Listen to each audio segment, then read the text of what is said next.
6 p.m. Pakistan Standard Time. Assalamu alaikum.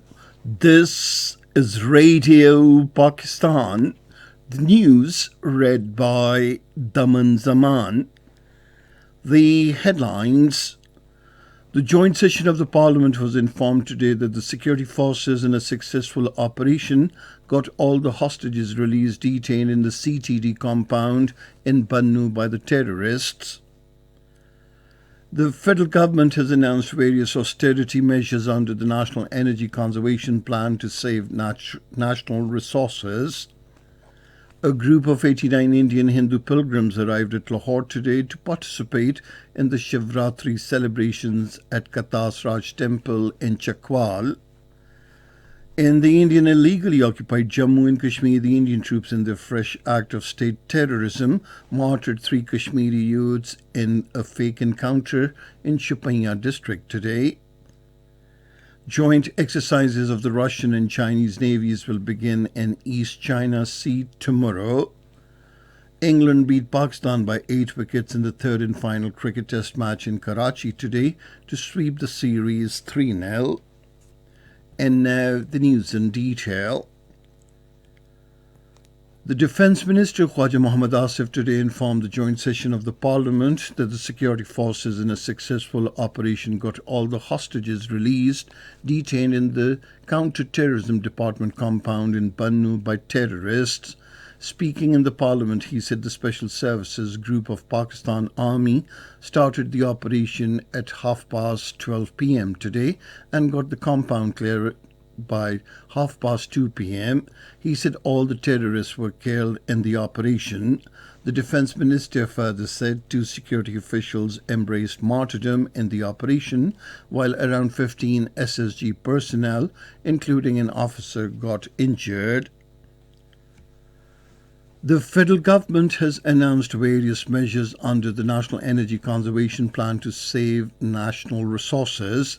Briefing the media persons after the federal cabinet meeting held in Islamabad today with the Prime Minister Shahbaz Sharif in the chair, the Minister for Defence Khwaja Mohammad Asif said the cabinet accorded approval to the National Energy Conservation Plan and also approved policy of austerity measures.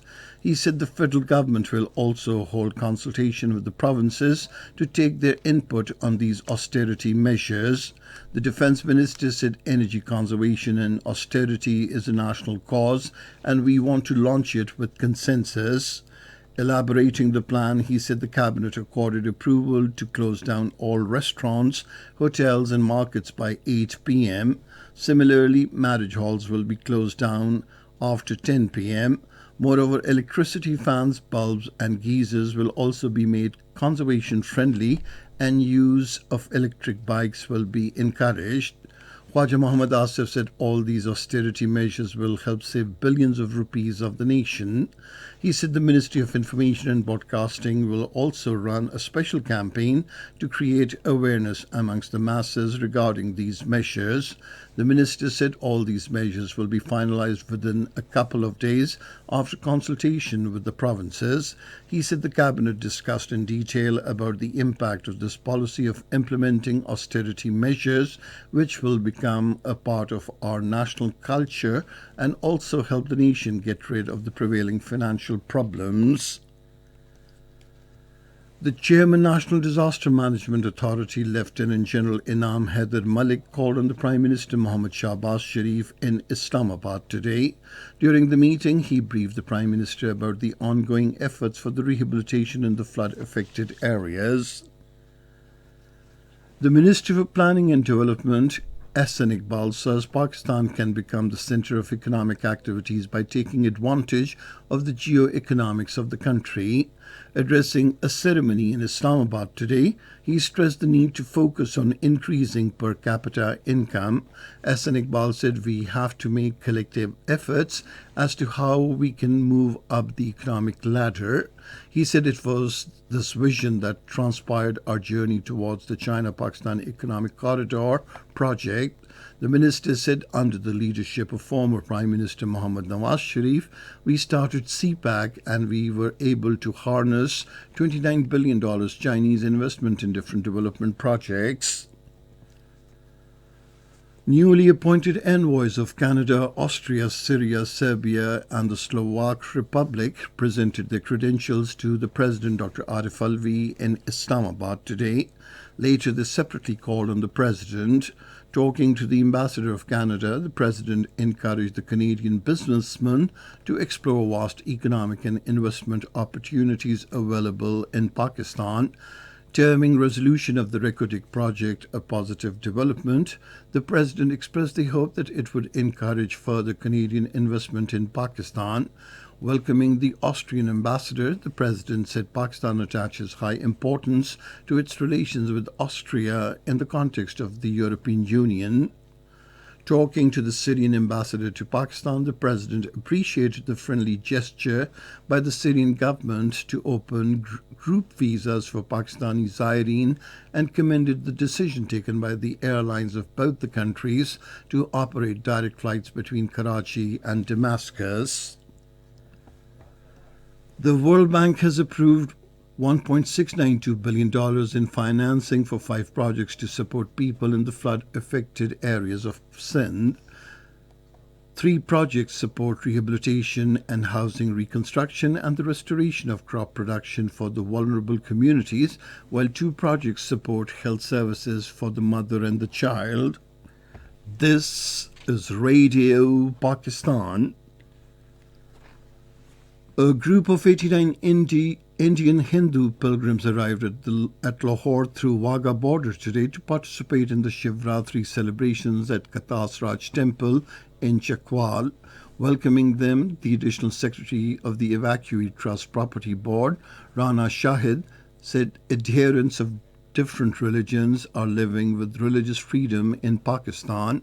Speaking on the occasion, the Hindu Yatris appealed the Pakistan High Commission to issue visas to as many Hindu Yatris as possible.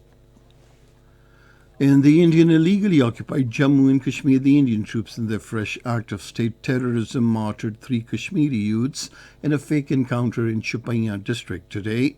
According to Kashmir Media Service, the youth were arrested by the troops and later martyred in a fake encounter in the garb of a cordon and search operation in Manjmarg area of the district. The All Parties Hurriyat Conference spokesman, in a statement issued in Srinagar, has condemned India for pursuing the catch-and-kill policy in Kashmir. While paying tributes to the martyrs, the spokesman said the fascist Indian rulers have once again revived the process of eliminating the youth in staged encounters. Meanwhile, in connection with the International Human Solidarity Day being globally observed today, the APHC leaders, including Syed Bashir and Darabi, in their statements in Srinagar, said inspired by Adolf Hitler, fascist Indian occupation forces have martyred around 450,000 Muslims in occupied Jammu and Kashmir in the last over 75 years. The leaders urged the international community to take notice of the torture on Kashmiris by the occupation troops in the territory.